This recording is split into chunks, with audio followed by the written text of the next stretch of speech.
In this morning's Family First, we're talking road safety and why the next 100 days for teenage drivers are some of the most dangerous. Joining us this morning to talk more about this is Michelle Anderson. She is the Director of Operations at the National Road Safety Foundation. Michelle, good morning. Thanks so much for joining us. Good morning. Thank you for having me.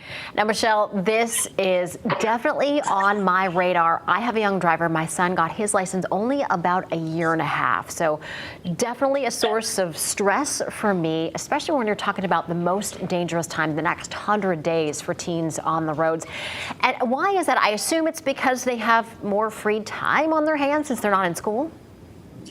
Yes. So most students are out of school during this time. And by the way, the 100 Deadliest Days, it launches on Memorial Day weekend leading up to the Labor Day weekend. And of course, our kids are out of school. They're on the roads. And especially with restrictions lifting for the pandemic, we're going to see a lot more kids that are on the roads wanting to be with their friends. And that can be a recipe for disaster. Now, I've talked to my son about distracted driving, not texting or talking on the phone while he's driving. And most parents have that conversation, but just because we have it once doesn't mean we shouldn't have it again and again and again, right? Absolutely. That should be an ongoing conversation with your child. Really have to open up the lines of communication. Know who your child's friends are, and also know what your graduated driver licensing laws are in your state, because it can vary from state to state. And you want to know what the restrictions are for your child, and you guys need to talk about those things. Yeah, you brought it up, individual laws per state. Here in Connecticut, our graduated driver, young driver program is actually quite restrictive. Most teens might not be fans of it, but I think a lot of parents are. They can't drive alone without a guardian in the car with their friends there. So they can't drive around with their friends alone for basically a whole year. And this is really, really critical. I was hoping you could weigh on and just talk about how important it is and how important it is for parents to enforce that.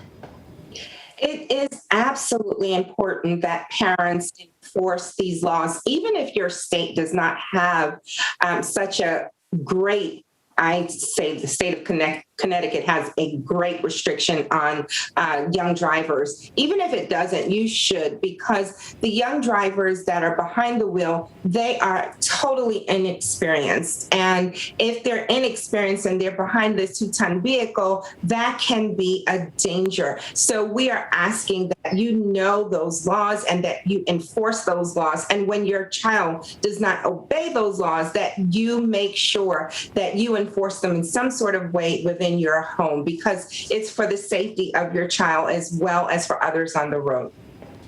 Now, other than the distracted driving, what else should we be reminding our young drivers about heading into this dangerous season?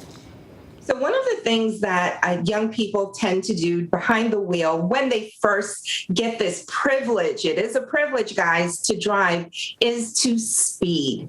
And speeding is one of the number one factor of car crashes for teen drivers, along with distracted driving. So we know we're living in a tech world, and we have these kids that are looking at their different devices while they're driving, or even engaging in in-depth conversation. That can be a distraction also. Speeding and distraction are two major things that will cause a car crash for your teen driver. Well, Michelle, you mentioned it. Driving, having a license is absolutely a priority. I mention it to my son all the time. It is a priority that can be taken away by the state, but also by parents. So I remind him of that quite frequently. Yeah, absolutely. You have to use your authority, and it is in a good way, because it's going to help to save your child's life.